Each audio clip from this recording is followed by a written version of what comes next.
আসসালামু আলাইকুম viewers, welcome to mother cooking channel. আজকে আমি আপনাদেরকে তৈরি করে দেখাবো আঙ্গুরের শরবত। এই আঙ্গুরের শরবতটি খুবই অল্প সময়ে এবং খুবই অল্প উপকরণে তৈরি করে নেওয়া সম্ভব।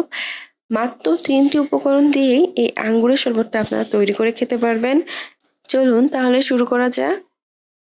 আঙ্গুরের শরবত করার জন্য প্রথমে আমি নিয়েছি 250 গ্রামের মতো আঙ্গুর।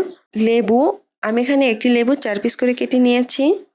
চিনি 1/4 কাপ, লবণ খুবই সামান্য পরিমাণে। প্রথমে আমি এখানে একটি মিক্সচার নিয়েছি। দিয়ে দিচ্ছি আঙ্গুর 250 গ্রাম। আর এই আঙ্গুরগুলোকে আমি আগে থেকেই খুবই ভালোভাবে ধুয়ে রেখেছি। দিয়ে দিচ্ছি লেবুর রস, আমি এখানে একটি লেবু সম্পূর্ণ রস করে দিয়েছি। চিনি 1/4 কাপ, লবণ খুবই সামান্য পরিমাণে, দিয়ে দিচ্ছি বরফ। এখন আমি মিক্সারের ঢাকনা লাগিয়ে দিব। এখন আমি এই সব উপকরণসমূহকে খুবই ভালোভাবে ব্লেন্ড করে নিব।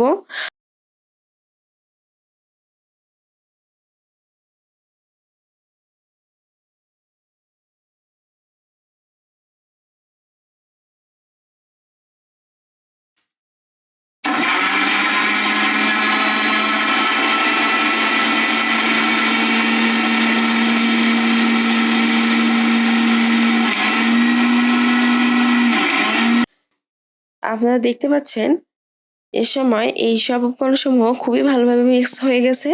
এখন আমি দিয়ে দিচ্ছি 2 কাপ পানি। তারপর আবারও আমি মিক্সচারে ঢাকনা লাগিয়ে এই সব উপকরণসমূহকে একত্রে আবারও ব্লেন্ড করে নিব।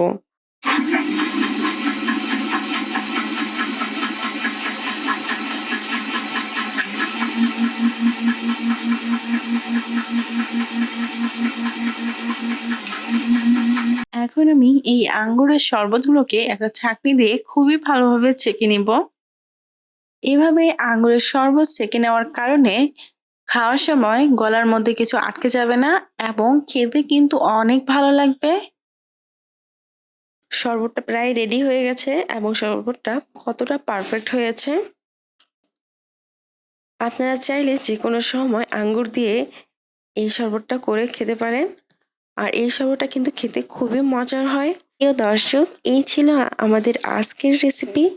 মাদার কুকিং চ্যানেলের আরও এক্সাইটিং রেসিপি নিয়ে আপনাদের সামনে আবার উপস্থিত হব। ভিউয়ার্স, আপনাদের সকলকে অনেক অনেক ধন্যবাদ জানাচ্ছি পুরোটা সময় আমাদের সাথে থাকার জন্য। আমি উইশ করব আপনারা সবাই ভালো থাকবেন, সুস্থ থাকবেন এবং মাদার কুকিং চ্যানেলের সাথে থাকবেন। এই চ্যানেলে নতুন হয়ে থাকলে চ্যানেলটি সাবস্ক্রাইব করুন এবং ভালো লাগলে লাইক, কমেন্ট ও শেয়ার করুন। ধন্যবাদ।